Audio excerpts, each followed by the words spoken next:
কোটা বিরোধী আন্দোলন যে যুবক ছেলেগুলো করেছে ওরা মুজাহিদ, ওদের বিরোধিতা যারা করেছে ওরা সন্ত্রাস।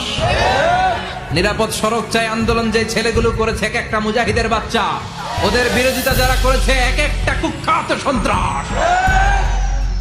এজন্য হকের পক্ষে যারা থাকবে, ইসলামের পক্ষে যারা থাকবে, ন্যায় নীতি সাম্যের পক্ষে যারা থাকবে তারা মুজাহিদ।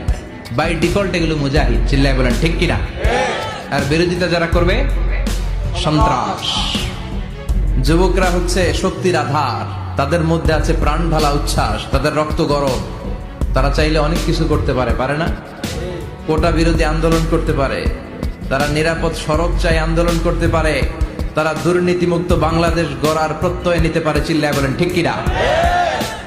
এজন্য যুবকরা যদি জাগে ভালো থাকবে বাংলাদেশ।